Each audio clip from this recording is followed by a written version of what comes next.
अस्सलामुअलैकुम मोहतरम दोस्तों, गुज़श्ता वीडियो में हमने समझा कि कुर्बानी किसके ऊपर वाजिब होती है। तो हमने बताया था कि कुर्बानी हर उस आकिल बालिग मुकीम मर्द और औरत के ऊपर वाजिब होती है जिसके पास उसकी ज़रूरियात असलिया से ज़ायद 52.5 तोला चांदी यानी 612 ग्राम 360 मिलीग्राम चांदी के बराबर रकम या ज़रूरत से ज़ायद सामान या इसी तरह माल तिजारत वगैरह मौजूद हों अय्याम कुर्बानी के अंदर,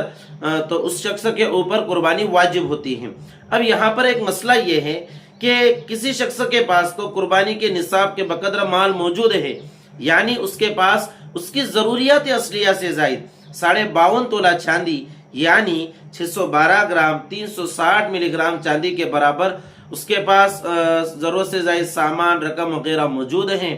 लेकिन उस शख्स के पास इतनी रकम नहीं है कि वो उस रकम के जरिए से कुर्बानी का जानवर खरीद कर कुर्बानी कर सके। इसलिए कि कुर्बानी के निसाब के अंदर सिर्फ कैश और बैंक बैलेंस ही नहीं देखा जाता, सिर्फ सोना चांदी ही नहीं देखा जाता, बल्कि जरूरत से ज्यादा जो सामान होता है उसको भी कुर्बानी के निसाब के हिसाब में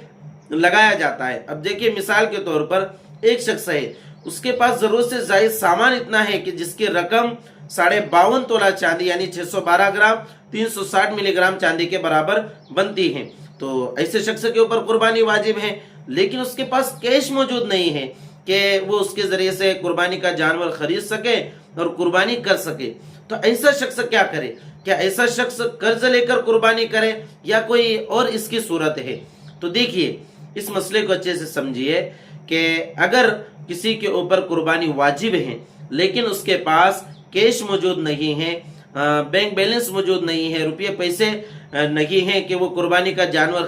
खरीद कर उसकी कुर्बानी कर सके, तो ऐसी सूरत में उसके लिए दो ऑप्शन हैं। नंबर एक तो ये है कि वो किसी से कर्ज लेकर अपनी कुर्बानी के फरीजे की अदायगी करे, इसलिए कि दुनियावी जब जरूरतें हमें पेश आती है तो हम अपनी दुनियावी जरूरतों के लिए तो कर्ज लेते हैं, तो ये तो उखरवी जरूरत है जो कि दुनियावी जरूरत से बड़ी हुई है। तो अगर हम अपनी उखरवी जरूरत के लिए कर्ज लेते हैं कुर्बानी के फरीजे की अदायगी के लिए तो ले सकते हैं, और कुर्बानी कर्ज लेकर इस तरह से अदा करनी चाहिए अगर आपके ऊपर कुर्बानी वाजिब है। लेकिन अगर कोई शख्स कर्ज न लेते हुए अगर किसी बड़े जानवर के अंदर अगर हिस्सा लगाता है, इसलिए कि बड़े जानवर के अंदर जो हिस्सा होता है वो कम रुपयों के अंदर कम पैसों के अंदर आसानी के साथ मिल जाता है। जैसे मिसाल के तौर पर अगर आप इनफरादी तौर पर अपना अकेले का जानवर ले रहे हैं, बकरा खरीद रहे हैं, तो 15 से 20 हजार तक बकरा आता है। लेकिन अगर आप किसी बड़े जानवर के अंदर भैंस है, भैंसा है, उसके अंदर अगर अपना हिस्सा ले रहे हैं कुर्बानी का, तो 4 से 5 हजार तक वो हिस्सा आसानी के साथ मिल जाता है। तो दोनों सूरतें इसके लिए जायज है, या तो कर्ज लेकर अपना मुकम्मल एक जानवर खरीद कर उसकी कुर्बानी करे, या फिर किसी बड़े जानवर के अंदर अपना कुर्बानी का हिस्सा वो ले सकता है। लेकिन बड़े जानवर में हिस्सा लेने की सूरत में